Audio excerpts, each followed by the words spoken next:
Hey, we're back. Yeah, It's been a few weeks. Yes, and the new thing here is we had a little bit of a technical difficulty, and we've now decided to do this maiden voyage on my laptop. So this is a new experience for me. Well, there you go. Well, now we don't have to transfer any data. It's just right there. True. But yeah, so there's a few changes. We used to be a threesome. I guess that sounds okay. Say it that way. But Todd, I don't know if y'all remember, started a venture, and he's building some really cool game consoles, and that's where he's devoted his time. So he's taking a break from the podcast for a little bit, and we wish him the best, and we look forward to getting him back. Yeah, I just refer to him as he's just the guy that takes more vacation than us now. He does, which is cool. Which is cool. You know, it's funny because just life throws curves at you. Some are good, you can hit them. Some you swing at and you screw yourself into the ground. You know. Yeah. But no, it's all good. Like I said, things are moving right along. It's just you get used to doing something every week, and then you take a few weeks off. You got to knock the rust off of it, and sure, it's kind of what we're doing. But he's with us in spirit, so yep. We're just gonna keep his seat warm for him until his schedule permits him to come in and visit with us. So what you been up to? What's new for you, Sam? This week was kind of a bad time for my family. We lost our, really, he was sort of a patriarch of our family, that he grew into that role. It was my Uncle Arnold. Oh, sorry to hear that. Yeah, so last Thursday he had really all earlier last week he just kind of taken some kind of a medical turn for the worst, and started going through some doctors started looking at him a lot closer. Then all of a sudden they required some procedures, and then all of a sudden the procedures turned into things that were going to impact his life from that point forward. And so I'm and it's my father's brother-in-law, so I'm and with my parents being deaf, I'm as the message gets relayed to me from my family members, I'm having to be the deliverer of bad news. And so I remember the last message I got had something to do with, hey, he's under, doctors are evaluating him now, and there was this point where the word critical was used. And the moment I saw critical showing up in the conversation, I knew that, hey, this is not good. Yeah, that's always tough to hear. How old was he? He was 82. That's when we lost my mother-in-law and another family. It was right in that early 80s range. Right. Yeah. I'm sorry to hear that. I know that I know with all the extra circumstances involved, I'm sure getting everybody ready and getting them to and from that's a little bit of work, because your family's back in East Texas, right? Yes. So I like to call it, our base is in East Texas. Mm-hmm. and recently my aunt and uncle had to be moved to Austin because my cousins, their kids and grandkids, they all are now based out of Austin. So, it was just easier logistically that they could basically stay under constant care, and all their needs could be provided for. So, the conveying the information, and then when we learned later on that day that my uncle had passed, people say a lot of things about Facebook, and in this instance, I would have to say that Facebook actually served its purpose, because it was able to convey information rapidly about a family member, so we were all tracking the same information. No, it really is. For all the headaches that Facebook can give a person, it's really nice to know that it's a quick way to connect family and a community, because honestly, that's what it's about anyway. Right. Instead of making 15 phone calls, you can just put one blast out there, and and you get the message out to a lot of people, which, so that's one of the good examples of social media for sure. And in my family, we have a lot of we do have some family members that just don't adopt the practices of using social media. Right. So, which requires extra leaps to make sure that we're passing on the information to them. Sure. So, anyway, we just have to go through extra hurdles to make sure everybody's on the same page. I'm just sitting here. I know we were talking earlier in pre-production. We were just talking about all the things that you go through to get everybody together. And, the one thing is like, so you're in East Texas, right? So do you wear like overalls to this thing, or do you wear a suit? How do people, because I've been to, most of my wife's family is in East Texas, so I've been to many funerals over the years. Yeah. And they're all different. I mean, they're all different. You're correct. The style of dress, particularly, my family was all Southern Baptist, so everybody wears a suit and a tie, and I am, as you know, I am the opposite of that. I am Jimmy Buffett. I dress like Jimmy Buffett. I am like minimalist when it comes to everything, right? From head to toe. So it was a bit of a struggle for me because I don't typically keep that kind of clothing around. Right. For numerous reasons, but so it was difficult for me to kind of round up the stuff. So I did have it. It was just like I had to find it, then I had to kind of knock the dust off of it, and then I had to basically talk myself into putting this stuff on to wear this to the funeral.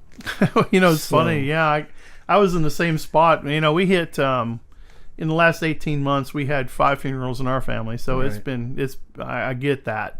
What's funny is that like yourself, I lost a lot of weight. I started getting very physically active. Yes. And taking better care of myself after going. When you go to funerals, you start looking at yourself a little different. Sure. You go, you know what? I treated my body like a carnival for many, many years. Now I need to start treating it more like maybe it's supposed to be treated. Right. So you drop a few pounds and you get in the closet and you have clothes that you like, okay, but right. They just don't fit. Right.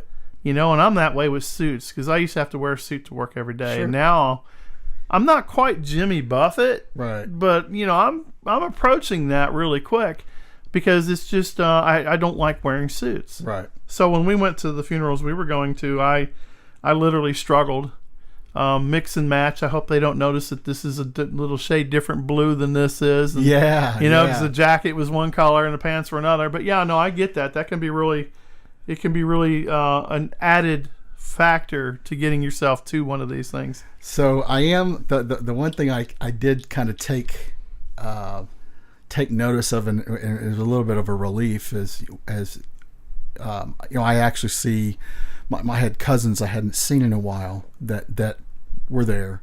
So, and they're from Austin, so they had that very much Austin type. Hipster Austin? Was it hipster or was it more? I'm not hipster. I would call it hippie-ish. Okay, gotcha. Which is, hey, nothing wrong with that. But I have family members that are still staunchly, hey, you wear a certain type of clothing when you attend churches on a church on Sundays. Because my grandfather was just like you. He was the prototypical. He wore a 3-piece suit. And there was no other way to show up to church. Was he a deacon or something? Yeah, okay. Yeah, I can understand that because a lot of my relatives, when they were alive, they were all deacons or some kind of elder in the church. And really, everybody that showed up either dressed the very same way or were wearing like heavily starched shirt and pants, and they looked nice. Oh, sure. It's just, and I guess if you're of that mindset, you kind of like wearing stuff like that. Where I staunchly resist wearing clothing. Well, it's funny because it's in contrast to a lot of the churches today. You get a lot of churches that are very casual. Sure. You know, a lot of the non-denominational type organizations. And it's funny because, you know, when I think about that a lot, I'm like, you know, you should be comfortable in church, but then there's a level that you probably shouldn't cross. Right. You know, like the whole flip-flop and T-shirt thing might not be a church attire. Well, At least for a service. I'm kind of anyway. thinking that God doesn't care. I agree with you. I think because where I was going with it is the fact of the what expectations man puts on it. Yes. On how you should approach it or look at it, and it's not anymore to where, hey, he's here.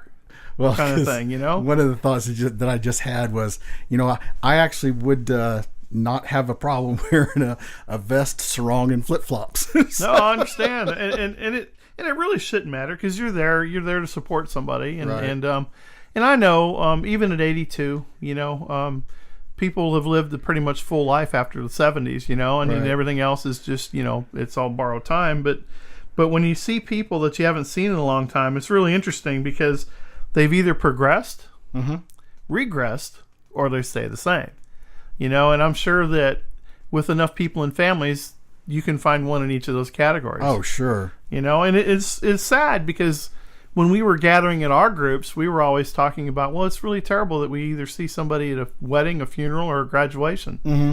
You know, and those are really the only times that you get together with everybody. Well, you 'cause know, I did kind of have that same thought when I was, you know, gathering up my stuff to come over here. Was, you know, I thought about all the family members that I did see, and I was like, you know, hey, some of these family members I can tell you I have not seen since they were kids. right? So, you know, and it takes this event, and and this is a pretty significant event for these family members to show up for this thing. Yeah, when you lose a patriarch, and you know, you start a lot of people come out Sure. for that, and it's just the way of the family. So, so you know, there was a little bit of angst like the night before because it was okay. The news, number one, was, you know, conveying the information to my father, and then conveying the information to my mom. So with her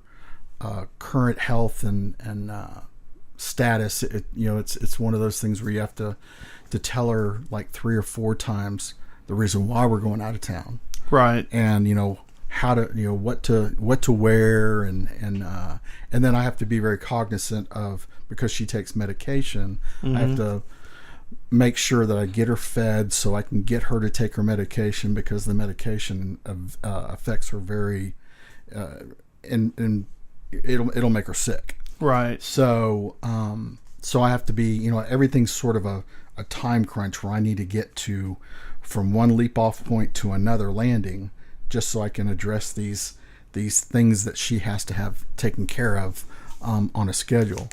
So traffic was horrible on the way there. You know, I got on 99 and I left real early because I anticipated, because my father is not really spun up on what north of Houston is like. Right. So I just let him know, it's like, hey, it's sort of like downtown, only Spread it's out. north of Yeah. downtown. It's spread out. Yeah. So, you know, once we got past all that, I could better gauge my So did you go 59 or 45? 45. Okay. Yeah. 'cause So you I'm- went north. There's a lot of work going on up there. Yeah, and I had looked the day before to make sure that you know, hey, what kind of stuff am I going to encounter, and how I counter it is by leaving extra early. Sure. So so once we got past all the horrible traffic below the Woodlands, you know, we were making really good time, and then you know, and I typically, you know, it turns into kind of a sightseeing thing when I'm driving, except this drive felt more mission oriented. So all I cared about was stopping for restrooms, stopping to eat, Sure. and then just getting to where I needed to be. Right. Now, So- did you guys dress to go to this? Or, Yes, Okay. yes. So that's even So more. we were already prepared. Yeah. So you know, when concerns like, hey, I need to stop for a restroom break, Yeah. or and I'm always scanning for places to eat. One of the things that, so we stopped in Trinity, which later on will Trinity will have more fun stuff later on, but one of the things. Well, you can go ahead and elaborate a little bit because I Well, think that it's a good story. It's funny. So, well, okay. So we stopped in McDonald's there because that's just, my parents are like the processed food type eater, and I will Sure. say, from a convenience standpoint, you can walk in, say a number because you're already somewhat familiar with the Sure. menu, and so you can just eat it on the way. So, and one thing I will say is, whenever I go to a out of town, someplace other than Houston or some big city thing, is the customer service in a small town is more neighborly than, let's say, the McDonald's that I go to that's right around the corner from where I live. Sure.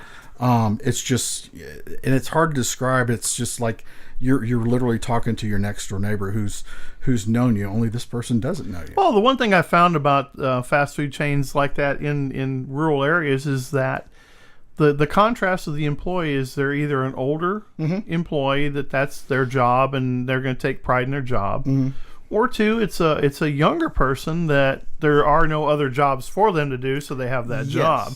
And it kind of goes with when you're in the inner city, but they're just there because their parents are making them work, Right. or it's a condition of parole, or whatever it is that sticks them in this place, and they have basically the attention span of a gnat. If there's no picture, because we talked about this before, about if there's no picture on the register, they don't know what they're doing. But I agree with you. But I tend to also find, though, that they can be a little slower. They're a little slower. But this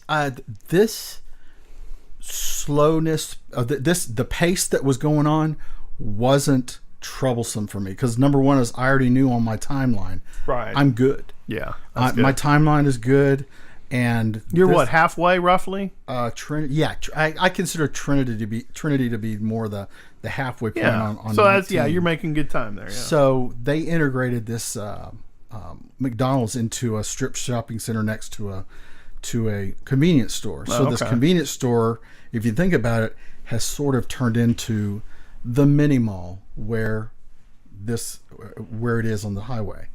So it turns into sort of the congregation point for the locals to come and chat with each other and have a coffee or have lunch at McDonald's. Or Sure. something. Yeah, that's the other thing about small towns Yeah. too, is it's a gathering place. So I guess I'll so when we're coming back, and I was going to save this for Well, later. let's circle to coming back then. Okay, Okay. let's get up to Trinity. Okay, so Or to Crockett. we're eating breakfast, and we get to Trinity, and we get to Crockett and Latexa, where the funeral is, and I'm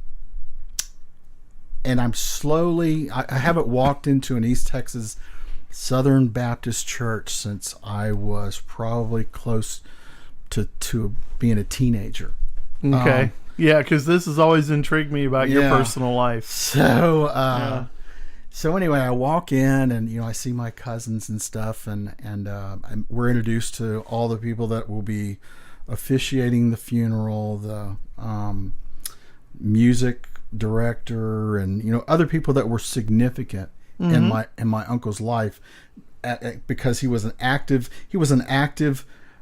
contributing member to this church in many capacities, both missionary and taking care of the operational side of the church. Sure. So I'm able to greet people in my family that I haven't seen in a while, because we kind of congregated before we all went into church. So once we got into church and got seated, we saw that we were going to have an escort to take us, because literally the cemetery was across the highway from Oh, okay. the church So we it's were very, at. very close. Yeah, and it's a cemetery that, because my family is all through those parts over there. So when I drive into the cemetery, you can basically it's a connect the dots of, hey, I'm related to this person as you walk through just all the different names that are connected off of ours. Sure. Like literally looking at a physical family tree. Well, it's funny because most people that live in the city or they've moved away from home, if they don't inter them back home, they typically get interred in a community cemetery or a city cemetery like that. And it's the same with my wife's family, is that the family tree is definitely there in the Yes. ground, and it's you see all those names, and there's a lot of emotions and memories that come flooding back when you Sure. see that, a time and a place. And So the person who led the first group of songs before really we kind of got into the body of the service, it was I guess the guy was a part of the sheriff's department for Houston County, or I guess he's the officer that kind of patrols that area. right. He was in plainclothes, so I really didn't understand the dynamics of it, and it really doesn't matter. Well, in But- small town, a lot of small town Yeah. law enforcement wear plain clothes and carry. So, and I did a little bit of research to make sure that this person wasn't like a significant member of the community, and Right. it turns out that he wasn't. He's just an officer in some capacity that has ties to this church. So anyway, but the the most standout thing about this particular officer was when he goes to the podium and is addressing the people that are attending the service. The thing that you quickly realize is he's open carrying. nice. That is And- clear. That's pure Texas right there. And he leans into to the microphone and tells everybody, please pick up your hymnal and turn to page like 182.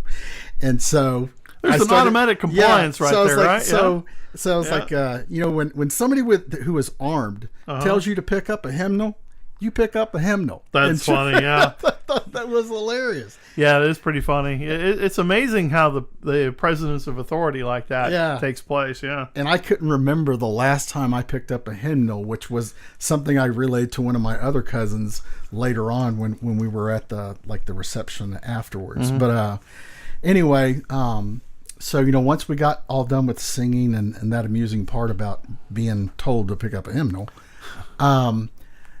there was one particular person that was like really, really close with my uncle that I'd heard his name over the years, but I don't recall ever meeting him. But I was telling Ken, and I think I relayed to Todd as well, that I had little epiphanies while I was sitting in the pew listening to this service and having my uncle's history, laid out so everybody could understand all the different facets of my uncle that they didn't know. His Right. military service, his, when he did his 20 plus years there, he went and did another 20 with, and working for Texas Instruments. And then, when he moved the family from Houston, Richmond area up to Grapeland, he took on a role working at the Walmart distribution center. So I always remember my uncle working somewhere. Right. So anyway, but this one person, his name is Tommy Hutto, and it was all throughout the service. The one thing I couldn't get, you have this. Okay, so the church is sort of the Facebook of East Texas. Mm-hmm. I don't care what church it is. There, it's the social center point of everything that goes on in every small town. Sure. So that was like one of the, and I never really thought about it until I realized that, hey, they come here in this one common goal, but when they're off on, during the middle of the week, they're communicating, doing other interests. So anyway, so when he's talking about my uncle, he's calling him, and I'm going to do my best impression of a East Texas accent, but he goes, Brother Arnold. And it was when I started listening to this, and I'm like, oh my God, I haven't heard this in probably 30 years. And I was like, I realized, you know what? East Texas is a language, because they have their own vernacular. There was this, so I would listen to whole sentences where I was like, hey, you know what? I could actually spell out what this guy just said in one long word, and I'd understand it. Right. And it was just comical. I guess you had to kind of find something, find some kind of light side to a very sorrowful thing that had happened. But I mean, there was a lot of stuff that I just kind of took for granted growing up. So between this East Texas language, the singing, and then so once we get past the service, my younger cousins, they were all the pallbearers, and so we did the graveside service, which he had full military honors. So I got a question before Yeah. we go into that. Did they put him in a hearse and take him across the street, or did y'all carry it? No, they did. Okay, yeah.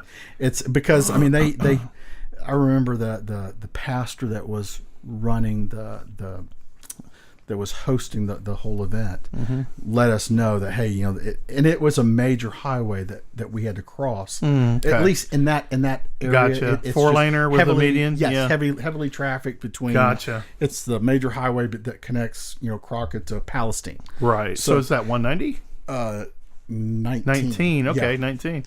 It's funny because I want to go back to when you were sitting in church and sitting in the pews, because, like I said, that intrigues me. And I'm kind of almost the same guy. Sometimes I'm mixed or indifferent about the environment because there's just for many reasons growing up the way people are in church and the way they are outside of church. But the one thing I always found comforting in the fact is what you just described, was having these memories of these people that you didn't really think of until you're contemplating the demise, right? Sure. So you're sitting there and you're watching this happen. And it's funny because, like I said, at 82, that's a full life. And when you sit there and you hear all the things this person's done that you really never took notice of, Right. because you may have been away or something like that. But it just kind of goes to show how people in rural areas fill their lives. Yes. You were talking about the church being the Facebook. And what I found was that scholastic sports and church is the lifeblood of rural America. Oh, yeah. When you get these big companies that come in and they put in a Walmart or a big box store of some kind, or the local gas station falls to the wayside and some chain walks in there, even though you lose a piece of the identity of the town, that's the thing you don't lose, is the pride in the school team or the participation in church and church functions. So when I was growing up, in Houston, I've always known a Target in some capacity. A store, Target the store, Target yeah. store. So we also had like Sage and Globe. Oh wow. And Kmart. Yeah. And those are so when Walmart got put in and Crockett, and I can't even remember when it went in, but Walmart for the longest time was a store that nobody knew outside of Houston. There was no Walmart. I don't That's ever funny. remember a Walmart. I was probably out of high school. Oh, they didn't for a long time. See, I grew up in Walmart country. I think in my hometown, I think store number 14 was there. Really? Yeah. So I literally saw Sam Walton in his pickup truck Wow. in the parking lot walking in the store as a kid. And what was really funny, and I know it's a little diversion, but in the past, you used to be able to get a lot of good stuff at Walmart. Oh, yeah. I mean, honestly, it had quality American-made stuff. So as a kid growing up, the perception of going to a Walmart would probably be much like a Target in your mind at the time. Yeah, it was. Because they were competing against JCPenney's and Sears. They weren't going for the cheap stuff. They were just going for a broader market. And there was stuff there that I saw that I didn't see in Houston at all. I bought a cowboy hat. I bought I'm going to say it's a 15 or 20X beaver felt cowboy hat at Walmart. Wow. I still have it. Now you can't go get that. I mean, it's made out of felt. It gets wet one time, it'll fall apart. It falls apart. But I have one. It's like 40 years old, and it's a hat from Walmart. It doesn't fit anymore. My head's a lot bigger, but it was one of those things that So it's funny how Houston's a unique place anyway. Sure, it really is, because the oil and gas boom that really hit in the 70s, and in the 80s, this basically was a boom town, and then now it's a collection. Well, it's a sanctuary city, which is unfortunate, but it's turned into this shadow of its former self. Yeah. And in rural America, it's kind of the same thing. A Walmart comes in town, and like I said, the people lose their businesses to these big companies. but they always find a way to rally. And what I like about a small town is that everything is known. You pretty much know who the good people are. You pretty much know who the bad people are, who to stay away with, and to help. And so when you visit these communities, and you hit a church building like that, you see all the little quirks that set it apart, like the open carry guy up on stage. And honestly, you're probably in rural counties. The church we go to, they have open carry now in there for their select people. Right. Then they have a group of people that are concealed because you just never know now. Said that, I'd even think about the whole designated open carry. Oh thing, because it's just something that I'm so not used to. Sure. Because I'm not a regular attender of church now. Right. But when you see somebody open carry now with all the incidents we've had in the past, okay, I get that. Yeah, so it's funny because I'm that whole song, "The Country Boy Will Survive," I still believe in that. I really do, and so we have a lot in common because we've come from very similar areas. We've done a lot of similar things, rodeo, all the stuff that we did as young guys, and now we're going through the stage of life where we're basically returning people to the earth. Right. That are the most significant parts of our life. And it's funny because the reflections that you take away from that is that, at least for me anyway, it was like, whoa, I need to slow down and make some changes because I'm putting values on wrong things, and it's even more when you sit there and because I know you were getting ready to talk about the military honors, and when you sit there and you look at that side of it, and you ponder and reflect of a person that came from the era he came from. Was he World War II? No, Vietnam. Okay, so you look at the era that these people are passing through, and to where we are now. As a moral conscious and as a rural community fighting to stay a rural community. Right. You sit there and you really start changing the way you are valuing certain things that are being fed to you. Right. In society nowadays, and it's always good to do what you did, to go, because a lot of people wouldn't have went.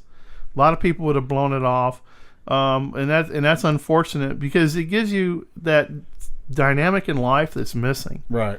And that whole thing about sitting down and having reflection and introspection is very, very important. Anyway, I just think that's a wonderful part of that you can take away because instead of the sorrow side, this person's left a legacy. Yeah.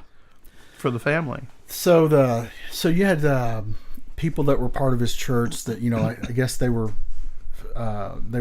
talking to the family members, and I guess they're trying to figure out how was this person significant to you? Mm-hmm. And so and it was I think it was one of my dad's cousins, and I think I might have heard my dad maybe bring up this guy's name before, but I don't recall ever meeting them. Right. So, when we were there, this one particular guy, he was like elated to see my father. He was like, "Oh my God, Troy, I haven't seen you in a long time."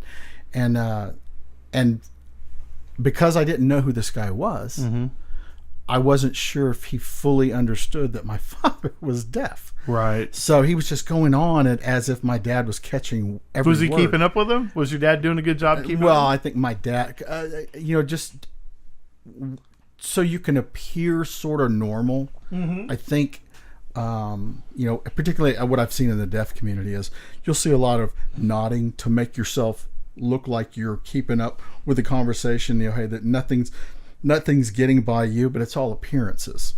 So I stepped in to kind of help my father understand what he was saying. Mm-hmm. And then later on, the guy came up to me and he's like, "Hey, are you his son?" And I'm like, "Yeah, I am." And he goes, "Well, I understood your father had like two boys." And I said, I had a brother. And I said, "But he's passed." Mm-hmm. And that's what led me to let him know about, this is why my Uncle Arnold was so significant to me. Right. Is when I was a freshman in high school when I lost my brother. So I wouldn't know just how strong a person my uncle was until I had this moment where I needed a rock. Only I didn't know he was a rock. That's why they're in our lives, you Yeah. know, and that's exactly, you know, that's a great story. Actually. So, you know, I said, you know, he stepped in at a time when I didn't know what I needed. So I said the two significant moments in my life where my Uncle Arnold was pivotal with giving me guidance was when my brother passed and when I went into the Army. Those two things. Because my aunt, and I didn't know this, but my aunt came up to me before the funeral, and she's like, your Uncle Arnold loved you so much, and you know, he used to tell people all about what you did at your age, you know, and she goes, I know people, and this was probably the most coherent moment where because my aunt is sort of going through her own medical stuff, where she was this moment of clarity where she's like, Right. you know, a lot of people didn't agree with what you did, you know, going into the military at the age that you were, blah, blah, blah. But your Uncle Arnold had a massive amount of respect for what you did. Well, yeah. I mean, what age did you enter? 41. I mean, my gosh, dude. I mean, that's amazing because, you know, the physical side of that, Oh, yeah. which we've talked about many times, and you've paid a price for it physically for sure, it now. yeah. But yeah, I mean, shoot, that's and to have that sage advice from him is just it's valuable. You just can't buy that. So it was nice to hear that from her at that moment, because it was kind of like he didn't get a chance to tell me in person. Yeah. But if you think about in the way that I kind of rationalized it, was she was his voice. Sure. When, you know, because the opportunity wasn't there. Right. So anyway, but it was a great thing. So we caravanned over across the highway. Yeah, the military. We had and that was kind of it was kind of a windy day, and it was a National Guard unit who did it, and I have nothing but respect for the guys, because it's a hard duty to well, be it's a very straight-faced, sober. Yes. If anybody's ever seen Gardens, or was it called the Gardens of Stone, or whatever it is, I remember that. Yes. with James Caan, where they were doing the whole military thing, and you know, I you know how I am. I get all teary-eyed about it, because it's an honor. It's an honorable thing to have that service performed for you, and it's not only for the family, but it's also from the country to you for your service. And it's a very reverent thing, and it's one of those sobering moments when you look at the greatest generation ever that put this country together. Right. You know, and to me, there's not enough of those examples around anymore. I mean, we've had 4 family members that served that were recent funerals that were all military honors, and it's funny how each area does a little different. Another group where Annette's family's from, they have a private organization that goes around and does this and they're ex-military, but it's under a flag of a veterans funeral service. It's a color guard. Yeah, it's a color guard of sorts, versus having an actual National Guard unit there. And I probably okay. So the first time I ever saw. I've seen several good examples of color guard, and under these circumstances, there was a lot of things that were going on at the service. Number, it was, you know, you're walking over uneven ground, right? You know, it was a very confined space, you know, because the dirt mound was right there, so it's not like the color guard could maneuver easily around it. Again, you know, uneven ground. The wind was blowing pretty good, and so they actually had to make 2 attempts to do the flag, and it was all I could do. I mean, I had a little bit of sympathy for him, but there was a little bit of part of me I was like, come on, guys, god damn it. Yeah. So, you know, they finally get it squared away, and they are able to transport the colors to my aunt. And after and they did the rifle salute. Oh, wow. There's a story I'll tell you about after that. Yeah. My cousin walked up to me and he the first thing he asked me, he goes, "What did you think of the flag thing?" And I'm like, I wanted to choke the shit out of him, but Right. it's a hard duty. Number one, It is. Yeah. But so when I was at Leonard Wood, that was where I did my basic training. It was probably the second or third week of basic, and I forget what we were. It was probably the part where we had to learn how to start IVs, or at least put butterfly valves on each other. So there was a unit out of Leonard Wood that had taken some KIAs. Oh. And so they had to go. They had to put a contingent together to go to the airport to transport the bodies. Right. So I watched these senior NCOs. I think the lowest ranking person there was an E6, and I saw it go all the way up to like there might have been maybe one E9, Wow. and which is rare. And Yeah. E9s make me nervous. Right. So, anyway, but I watched these guys drill over and over and over again. Oh, yeah. This flag piece they were not going to jack this shit up. So, No, here's it's tight lines and Yes. tight folds. Yeah. and here are the crazy part. So this was the only time I ever saw the process done by Joes that were in our normal everyday service uniform, not in our dress blues, because the actual event would actually take place in blues, or at the time they were greens. But I saw this thing over and over and over again. So when you war game something, hindsight Sure. being 2020, I'm like, hey, did y'all practice this before because if this is a duty that you have to do, I would imagine that you want to keep this thing as sharp and as tight as possible. Right. But there was a comedy of things happened during this entire thing. Right. My aunt's cell phone goes off during the funeral. Right. And me, no matter where I go, Yeah. I'm always taking care of my phone first. Sure. Because I don't want to be that guy. Right. And it turned out that guy ended up being that girl. My aunt. Yeah, her mind was somewhere else for sure. Yeah. So let me tell you about the rifle thing. Yeah, I want to hear this. So, because when I think I relayed the story to Todd, and Todd just like looked at me like, really? So were these Garans or were these M4s? These or were they- enforced. Okay. Enforced. So you have the three. Mm-hmm. Three. Or I forget how many were there. Well, it's 21. Yeah. Yeah. That whole 21 gun thing Yeah. it's a bit. Yeah. There's something to it, but anyway, Yeah, there's definitely significance to it. there might have been maybe 7, maybe I forget, because there was 3 shot volleys. Okay.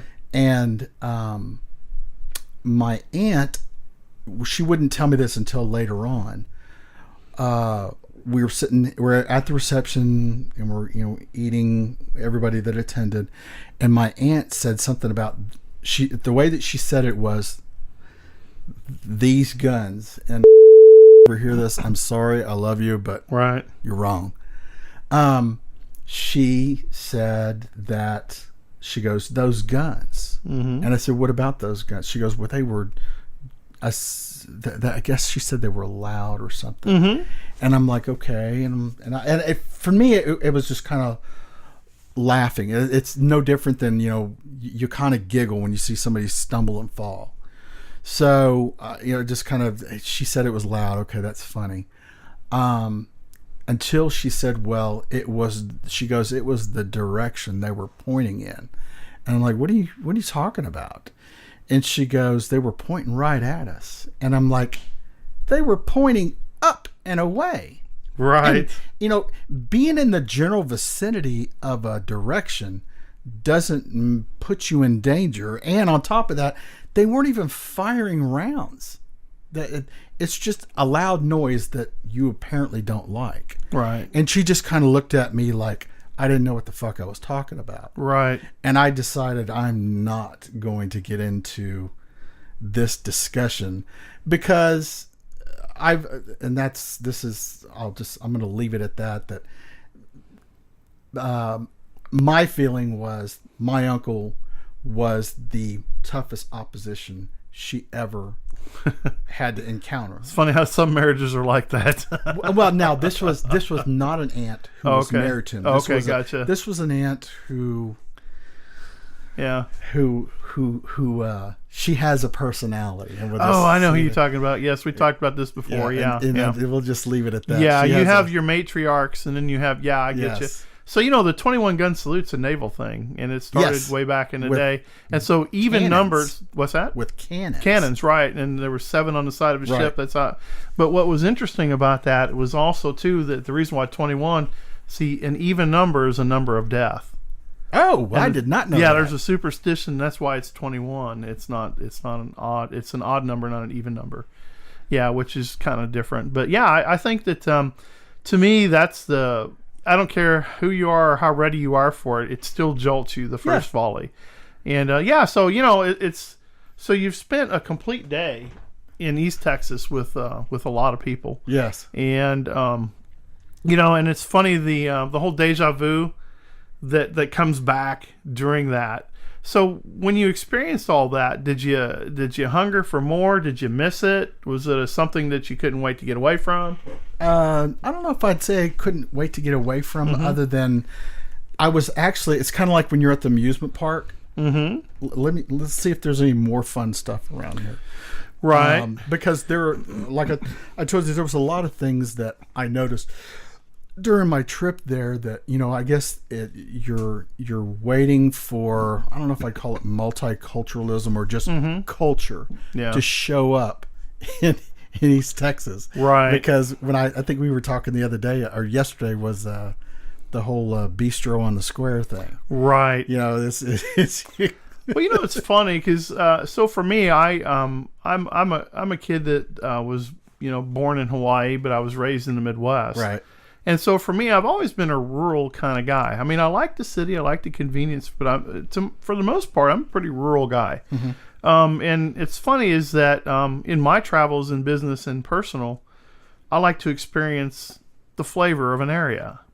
That's a good way to say it. And so for me, I like to meet. I don't find anybody I don't like initially. It's what happens after I meet you, which determines whether I like you or not. Right. And I've always found myself in rural East Texas and rural Louisiana very welcomed because people like to share their traditions or their favorite food or their favorite place to eat. Mm-hmm. And it's funny because we were talking about that bistro on the square. Every town has that. We had a coffee cup cafe in our town that was there forever. And so cafes or something, or diners is what I was used Betty's to. Diner, when I was a kid, we had Betty's Diner in El Dorado Springs. Right. And then we had Coffee Cup in Shell City. Then we had Ewan's for hamburgers. And we also had the Subway Grill, which is still there. And so it's funny how you can bring in an Applebee's or a Chili's or whatever. They'll get their business, but it's generally younger people. Uh-huh. But the core of the town still supports those small businesses because that guy is doing the right thing by the community. He's making good food. He's keeping up with stuff. I mean, it's amazing because being in the restaurant business or food industry for the most part, and spending time consulting businesses on how to basically stay afloat in a very competitive market.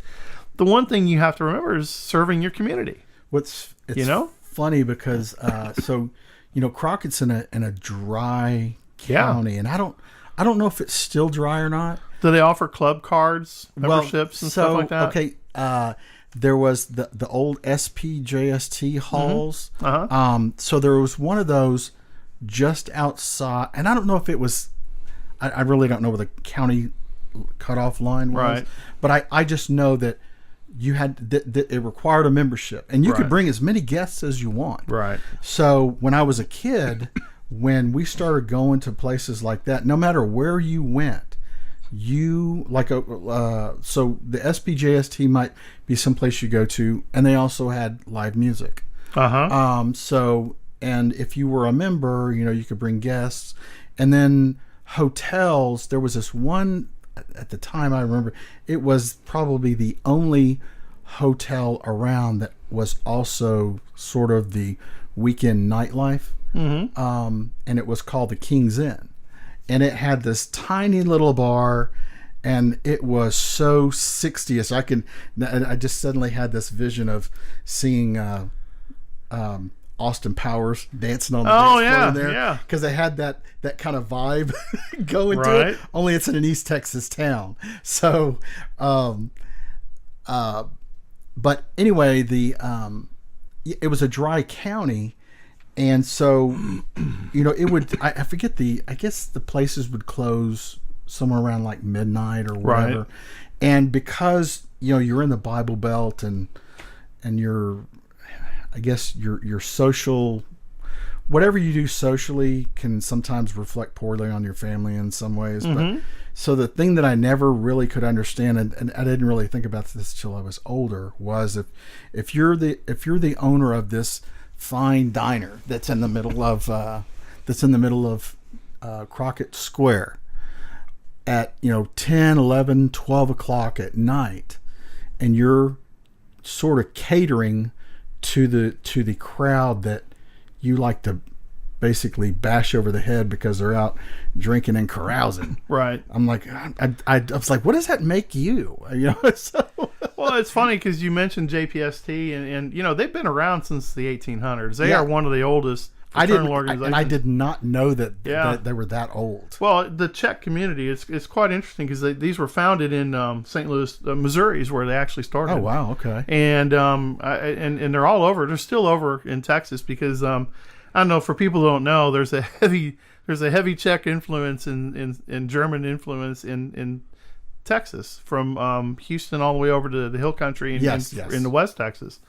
And if you remember stories of Rip Van Winkle, bowling and drinking was huge. Oh yeah, You remember? I mean, I forgot about remember that. the 10-pin? Yes. The 10-pin bowling alleys that some of them are still in the area. And so it's a huge community gathering that, and I'm glad you said that because it's really funny because as a kid, that's where you hung out. Yes. You had the most fun there. They had music, dancing, they had food, yeah. and you got to meet people in a very safe social environment. Yeah, and because I can't remember. I remember this particular hall that we went to. They had this tiny little room, and it used to be their game room. So they had pool tables and foosball. I forget. There might have been an air hockey thing in there, and for some reason, they had the grand idea to remove all of that stuff out of there, and they made it a skating room. Okay, that's. But the weird part is That happens to a lot of them. if you saw the size of this room, Yeah. you'd go, whose idea was this? Right. Yeah. Yeah, that dude's a moron. Right. Yeah. It's funny because I love exploring the hill country and all these places. And unfortunately, like the old dance halls, like Tin Hall and all these places like that. I mean, you see a snapshot of Americana, of a group of people that, again, communities coming together. Right. Maybe not all the time, but enough times to where this business sustained. And I think it's a huge part that's missing from cultural experiences. Each religion, like I was talking about earlier, each culture, like when I went to Louisiana, some of the Cajun and Creole, it's a mix, it's a potpourri of people. Right. And there's such a pride in that. I know in South Louisiana, like where I have family that's all in like Lafayette and Cairn Crow and down to Rain. All in that area because we get into these discussions about like my parents aren't aren't like spun up on, hey, where's the best place to get boudin? Oh yeah. What they do is that's a whole podcast they right look, there. Yeah, they look for the sign that says boudin. Right. And so my family would go, well, you just went to a tourist trap. Right. Which is very true. And what I tell them is I defer back to the experts. Like, hey, if I want to go get boudin, where do you want me to go? And they'll go, hey, I remember a long time ago, and I don't think this place is even around anymore, but was General Mouton's, and I haven't been to that place in like 25 years. Yeah. But it's one of those things where I go ask the locals. Yeah. Where do you go? Yeah, and that's the thing. Coming. Now another thing too. So now that everybody in your family knows you live in Houston, but they know your roots are there. Do they treat you like a city guy, or do they treat you like a normal guy? Because that does happen. He'd been cityfied so long. No, that's good. Not even. No. Yeah, because that happens. With the way I talk, no. I know, right? No doubt. Well, I'll tell you. There's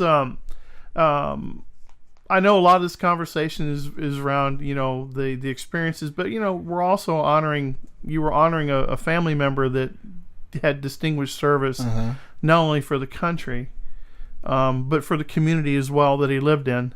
And and that's the thing we need to stop and look at really closely as a society. Right. We get caught up in all these social and economic issues that are out of our control.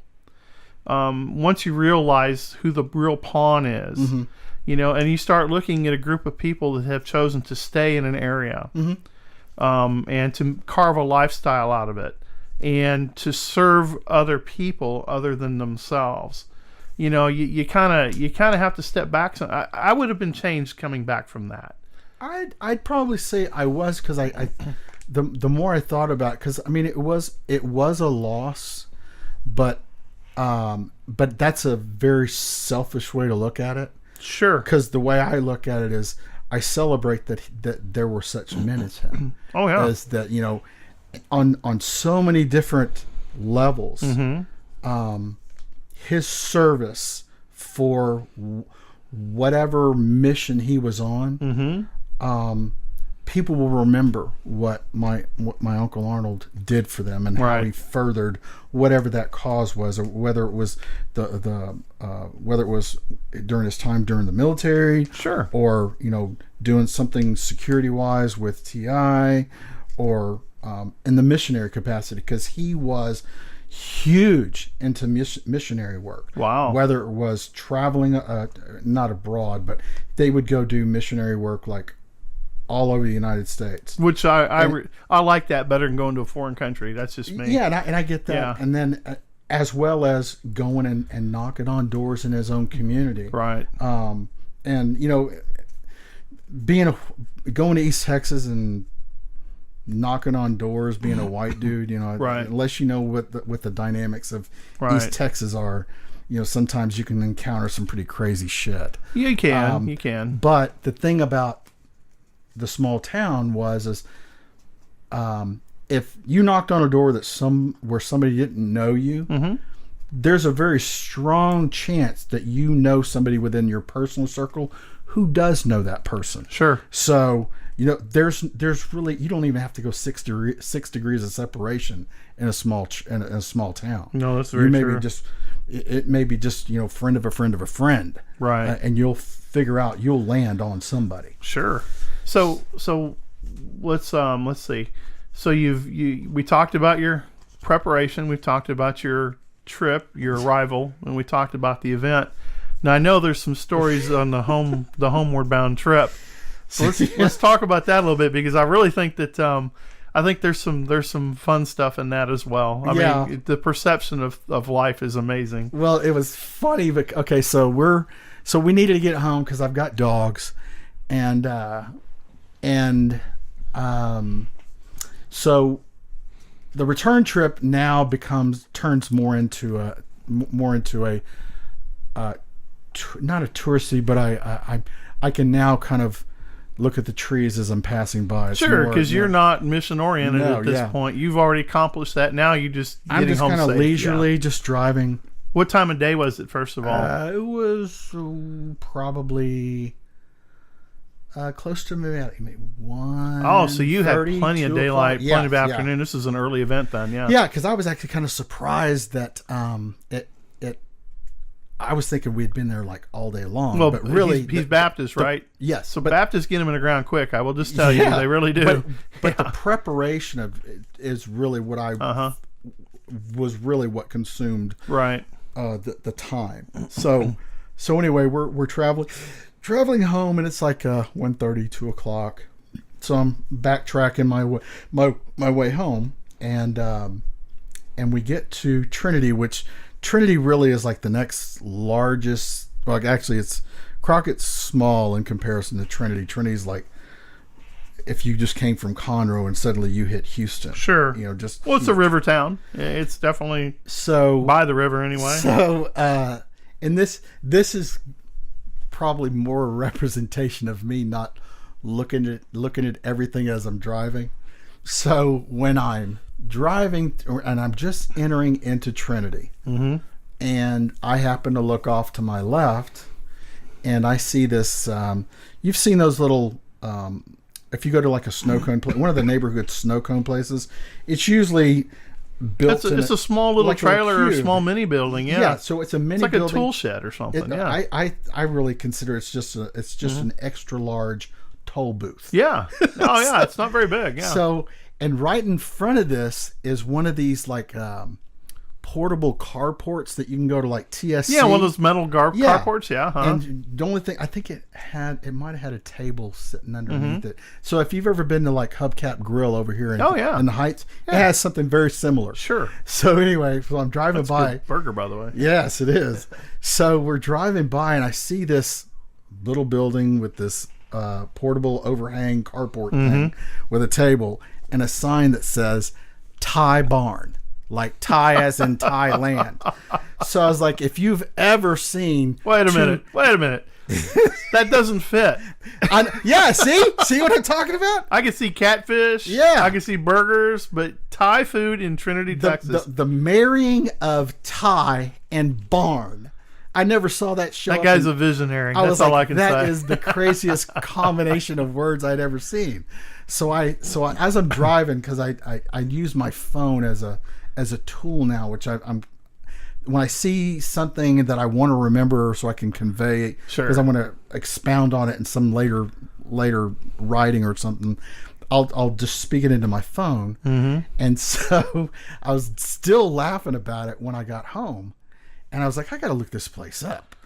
So I look it up, and as soon as I typed in Thai Barn, bam, it Google's like, hey, it's right here. So I go to look at it, but it starts showing me pictures of something much larger. It's kind of like... Didn't look like the little building, did it? So if you've ever seen Doctor Who, it's just like this little phone booth. Right. And all of a sudden you go in there, it's this expansive room. I'm like, there's no fucking way. Right. This room is inside that little building. Well, I started scanning around. And so when you're driving through Trinity at 75, 80 miles an hour... Right. You can only take in so much scenery before you're moving past it and you're not seeing the whole thing. Well, that was what I missed, is the trees that I ignored before this Thai barn hid the actual Thai barn. That's funny. So my bad. Right. Well, I know that we were talking about this. Was it yesterday? Yeah. And so we pulled it up on Google. It's actually, I now I want to go. Yes. Now I want to go try it out, because when you read reviews, you have to be really careful, because I look at the number of reviews posted, then I look at the locations of the people that posted it. So a lot of times a restaurant will open in an area, especially smaller areas, and they'll have all their friends and family over, and then they'll tell them to write a review to get us out there.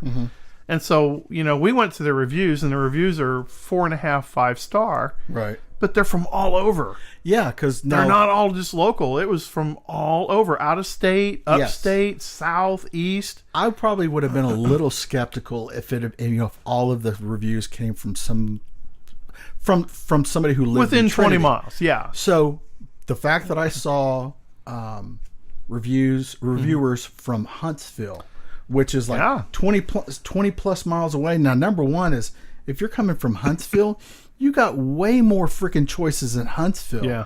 than you do in Trinity. So the fact that somebody drove all the way from freaking Huntsville to Trinity to eat this, I'm like, okay, there's probably something to this. Oh, at least I was amazed when I saw that. Just all, and there were out of state people. Yeah. And so yeah, now I want to go try that because we're known for road excursions in this household, especially for good food, and we like to write about them.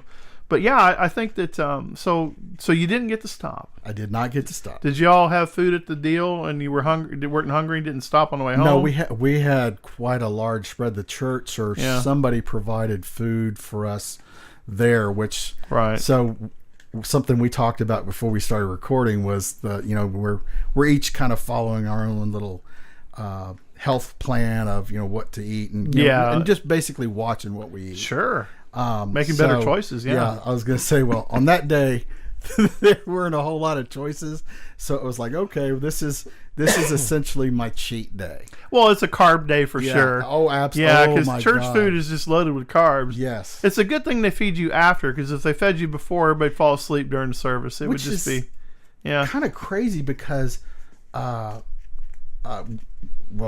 self-sustaining. Yeah. My grandfather had, or my grandparents, so they actually used to grow. I mean, not just like a little garden. They had this humongous garden on, I don't remember how large their land was, but you would think that there would be more vegetables showing up on occasions like that. Yeah, it's mostly than what was pastas and sauces. Yeah, and it's pasta, crazy rice, and, pasta showing up in East Texas. It's quick and easy. Sure, it is. It's funny because back in the day, I worked for a big grocery chain, and I was a perishable coordinator. And one of the biggest challenges in rural areas was the produce department. Right. And so we were sitting in a meeting one day, and they were talking about how we get more produce sold out here.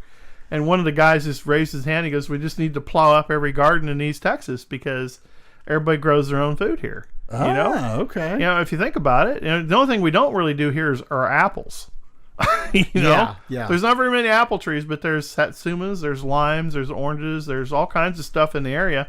But everybody had gardens, so anything from Tomball North all the way to Navasota and spreading out east. The challenges were the produce departments. I grew up having to snap peas with my grandmother. Oh yeah, snapping peas, and I can't remember everything to this day. I mean, like the other day, I made chicken. Now you can go buy a chicken already cut up, boneless, skinless chicken breast, and pay $11 for it. Mm. Move over to the right just a little bit, and you have chicken with the rib meat and the skin, and you may pay $6 for it. Right. Or you can buy the whole damn chicken for $3 and come home and cut it yourself. It's really funny how that logic flow works. But yeah, so in East Texas, I guarantee they're chasing that chicken and absolutely cutting his head off. But no, so no events on the way home. Nothing other than the Trinity. I mean, other than Trinity and no, it was pretty uneventful drive. Just the Trinity Trinity provided the nourishment when we were going there. Yeah, and it provided my amusement when I was coming home. Well, you guys definitely had a full day on that trip. Well, I'll tell you, it's Now I will say that the Trinity River, because of these heavy rains that we it's had, way up there. Yeah. Oh my God, Trinity River was bloated. Oh my God. We crossed the Sabine, or not the Sabine, the one that runs through Liberty, Texas. Which one is that? The Trinity. We crossed the Trinity, same river, and we went home for our niece's birthday party this last weekend. And it was a quick trip. Went home Friday, come home Saturday. And the river's up. And we went up, we crossed, I forget the name of the highway now, but it runs into Romare. Uh-huh. And where they built that bridge was an original Ford years ago going into some of the plantations.